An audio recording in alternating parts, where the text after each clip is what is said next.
নমস্কার, শুভ সকালে আমরা একটা অতি গুরুত্বপূর্ণ একটা ভিডিও আমরা তৈরি করতে চলেছি। আর আজকের ভিডিওর শিরোনাম যশস্বী স্কলারশিপ। এই যশস্বী স্কলারশিপ এতদিন আমাদের পশ্চিমবঙ্গের ছাত্রছাত্রীরা পেত না।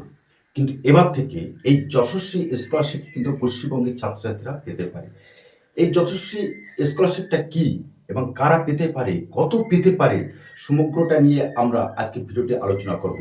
এই শিক্ষাবর্ষ থেকে কিন্তু আমাদের পশ্চিমবঙ্গবাসী যেসব ছাত্রছাত্রী, বিশেষ করে মাধ্যমিক স্তর এবং উচ্চ মাধ্যমিক স্তরের ছাত্রছাত্রীদের জন্য আজকে এই ভিডিওটি অত্যন্ত গুরুত্বপূর্ণ এবং এই স্কলারশিপটা অত্যন্ত মর্যাদাপূর্ণ একটা ছাত্রছাত্রীদের জন্য স্কলারশিপ, সেটাই নিয়ে আমরা আলোচনা করে দেব। আমরা জানি ভারত সরকারের সামাজিক ন্যায় বিচার এবং ক্ষমতায়ন মন্ত্রকের একটি গুরুত্বপূর্ণ দপ্তর থেকে এই স্কলারশিপটা অর্থাৎ পিএম যশস্বী স্কলারশিপটা দেওয়া হয়, যেখানে এই স্কলারশিপটা দেওয়ার মূল এবং প্রধান উদ্দেশ্য হলো যারা উচ্চ মেধাবী ছাত্রছাত্রী তারা যেন তাদের মেধা কোনো মতেই যেন আটকে না থাকে, সেই কারণে কিন্তু এই স্কলারশিপটা কিন্তু ছাত্রছাত্রীদের দেওয়া হয়। এখন কারা পাবে এই স্কলারশিপ আমরা টোটালটাই কিন্তু আমরা আলোচনা করে দেবো। আর সেই আলোচনা করার আগে প্রথমে জেনে নেওয়ার দরকার আমাদের এই যশস্বী স্কলারশিপটা কি। যশস্বী স্কলারশিপটা হলো prime minister young achiever scholarship award scheme for vibrant India. এই স্কিমের আওতায় প্রতি বছর নবম শ্রেণীর ছাত্রছাত্রীরা এবং একাদশ শ্রেণীর ছাত্রছাত্রীরা, কিন্তু বিশেষ করে নবম শ্রেণীর ছাত্রছাত্রীরা এবং একাদশ শ্রেণীর ছাত্ররা কিন্তু এই যশস্বী স্কলারশিপ অর্থাৎ পিএম প্রাইম মিনিস্টার যশস্বী স্কলারশিপ কিন্তু তারা পাবে।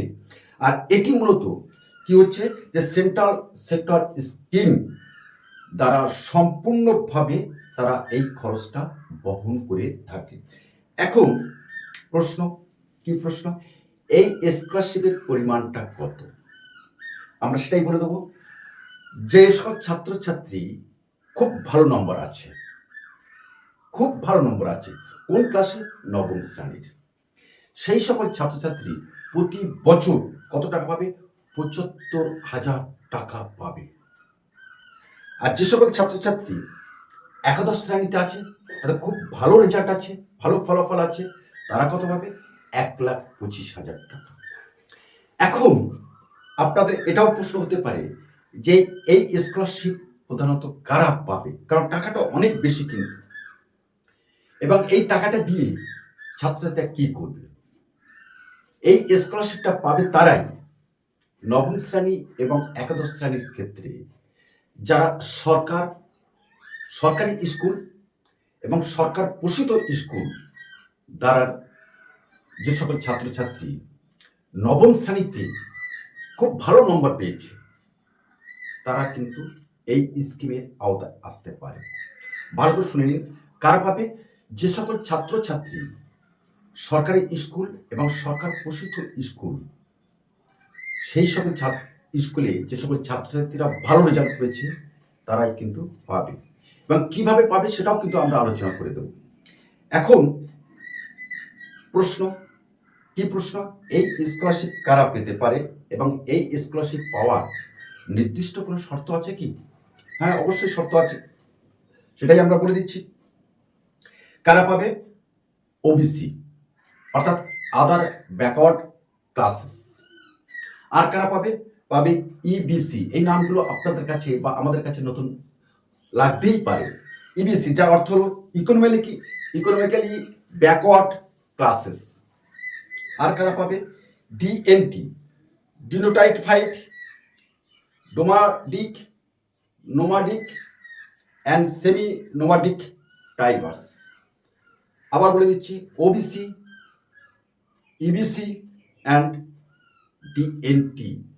এই সম্প্রদায়গত ছাত্রছাত্রীরা কিন্তু এই স্কলারশিপ পাবে।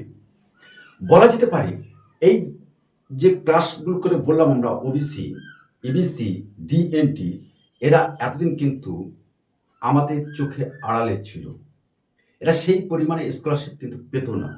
কিন্তু প্রধানমন্ত্রী দপ্তর থেকে কিন্তু এই স্কলারশিপ কিন্তু তাদের জন্য ঘোষণা করে হয়েছে অনেক আগেই, কিন্তু আমাদের পশ্চিমবঙ্গের ছাত্রছাত্রীরা কিন্তু পেত না। এবার থেকে চলতি শিক্ষাবর্ষ থেকে কিন্তু আমাদের ছাত্রছাত্রীরা এই যে স্কলারশিপটা কিন্তু তারা পেতে চলেছে। এবার আমরা বলে দিই শিক্ষাগত যোগ্যতা। শিক্ষার্থীকে অবশ্যই অষ্টম শ্রেণীর খুব ভালো রেজাল্ট হতে হবে, তবে তারা নবম শ্রেণীতে এই স্কলারশিপটি পাওয়ার যোগ্যতা সে অর্জন করবে।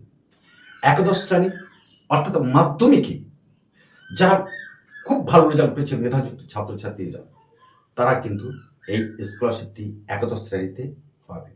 অর্থাৎ আমরা আবার বলি যে সমস্ত ক্লাসের ছাত্রছাত্রীরা কিন্তু পাবে না, নবম শ্রেণী এবং একাদশ শ্রেণী। যারা অষ্টম শ্রেণীতে ভালো রেজাল্ট করেছে তারা নবম শ্রেণীতে এসে এই স্কলারশিপটি পাবে, এবং যারা দশম শ্রেণীতে অর্থাৎ মাধ্যমিকে ভালো রেজাল্ট করেছে তারা একাদশ শ্রেণীতে এই কিন্তু স্কলারশিপটি পাবে। এক্ষেত্রে কয়েকটি শর্ত আছে। আবেদনকারীকে অবশ্যই কিন্তু ভারতীয় নাগরিক হতে হবে, কারণ আমরা ইতিমধ্যেই জেনে গেছি কোনো ভারতীয় নাগরিক ছাড়া ভারতবর্ষের কোনো সামাজিক সুযোগ সুবিধা কিন্তু তারা পেতে পারে না। তবে আমরা ওইটা তিনটে সম্প্রদায়ের নাম বললাম, ওবিসি, ইবিসি এবং ডিএনটি। এই ধরনের ছাত্রছাত্রীরা কেবলমাত্র একটি স্কলারশিপের জন্য তারা আবেদন করতে পারবে। এবং আগে এই যে আমরা তিনটি সম্প্রদায়ের ছাত্রছাত্রীর কথা বললাম, একে আগে একটা নির্দিষ্ট সংস্থার দ্বারা তারা নির্বাচিত হতেন, হওয়ার পর তারা এই স্কলারশিপটি পেতেন। সেই সংস্থাটির নাম হলো NTA, অর্থাৎ ন্যাশনাল টেস্টিং এজেন্সি। এদের দ্বারা একটা পরীক্ষা হতো, পরীক্ষার মধ্যে দিয়ে এরা বিবেচিত হতো, তারপরে এই স্কলারশিপটি পেত। কিন্তু বর্তমানে এই স্কলারশিপ পাওয়ার ক্ষেত্রে একটা আমূল পরিবর্তন হয়েছে। কি পরিবর্তন? অ্যাকর্ডিং টু মেরিট, অর্থাৎ যার যত ভালো রেজাল্ট থাকবে সে কিন্তু এই স্কলারশিপটি পেতে পারে।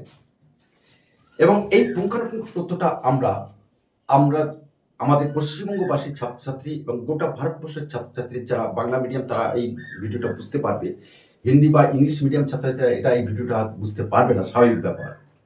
এবার প্রশ্ন হলো ছাত্রছাত্রীরা এই টাকাটা নিয়ে কি করবে? খুব পরিষ্কার করে কিন্তু এই যে PM যশস্বী স্কলারশিপে কিন্তু সেখানে কিন্তু পরিষ্কার করে বলা আছে, একদম সম্পূর্ণভাবে ছাত্রছাত্রীরা তারা পড়াশোনার জন্য এই অর্থটি ব্যবহার করবে। কোন ক্ষেত্রে? বইপত্র কেনা, টিউশন ফি, হোস্টেল ফি, অর্থাৎ শিক্ষাগত সমস্ত বিষয়ে কিন্তু সে এই টাকাটি খরচ করতে পারে, পূর্ণ টাকাটি। তবে এই টাকাটি পরবর্তীকালে কোনো রিটার্ন দিতে হবে কি সরকারকে?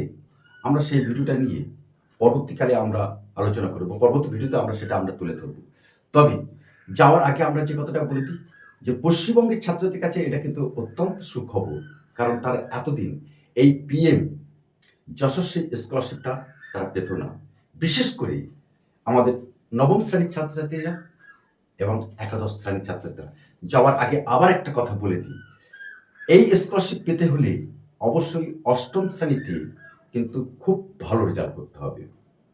এই স্কলারশিপ পেতে গেলে দশম শ্রেণীতে কিন্তু সেই ছাত্র বা ছাত্রীকে কিন্তু অবশ্যই সুন্দর রেজাল্ট করতে হবে, তবেই কিন্তু এই স্কলারশিপ পাওয়ার সেই যোগ্য হয়ে উঠবে।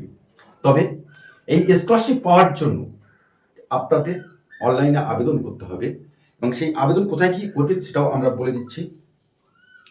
সেখানে যাবেন যে ভারত সরকারের গভর্নমেন্ট অফ ইন্ডিয়ার যে ওয়েবসাইট আছে, সেই ওয়েবসাইটটা কি অফিসিয়াল সাইটটা হলো scholarship.gov.in, scholarship.gov.in। এই ওয়েবসাইটে গিয়ে আমরা যে তথ্য বললাম তার বিস্তারিত সেখানে জেনে নিতে পারেন, নিয়ে আবেদন করবেন। আবেদন করে আপনার সন্তানের হাতে, যে আপনার সন্তান যাতে এই পরিমাণ টাকা পেতে পারে আর সেই টাকাটা নিয়ে সে যাতে আরও ভালো পড়াশোনা করতে পারে সে ব্যাপারে আপনারা অবশ্যই সহযোগিতা করবেন, এই আশা রাখি। আর এই ভিডিওটি যদি আপনাদের কাজে লাগে এবং ভালো লাগে অবশ্যই আমাদের চ্যানেলটিকে সাবস্ক্রাইব করবেন এবং আমাদের পাশে থাকবেন, এবং আপনার অতি প্রিয়জন যারা নবম শ্রেণীতে পড়ছে বা ক্লাস 8 পড়ছে, যারা দশম শ্রেণীতে বা পরীক্ষা দিয়ে একাদশ শ্রেণীতে উঠেছে, তাদের কাছে প্লিজ একটু শেয়ার করে দেবেন। আগামী দিনে আমরা আসবো আরেকটা নতুন ভিডিও এরকম তথ্য নিয়ে। সঙ্গে থাকুন। নমস্কার।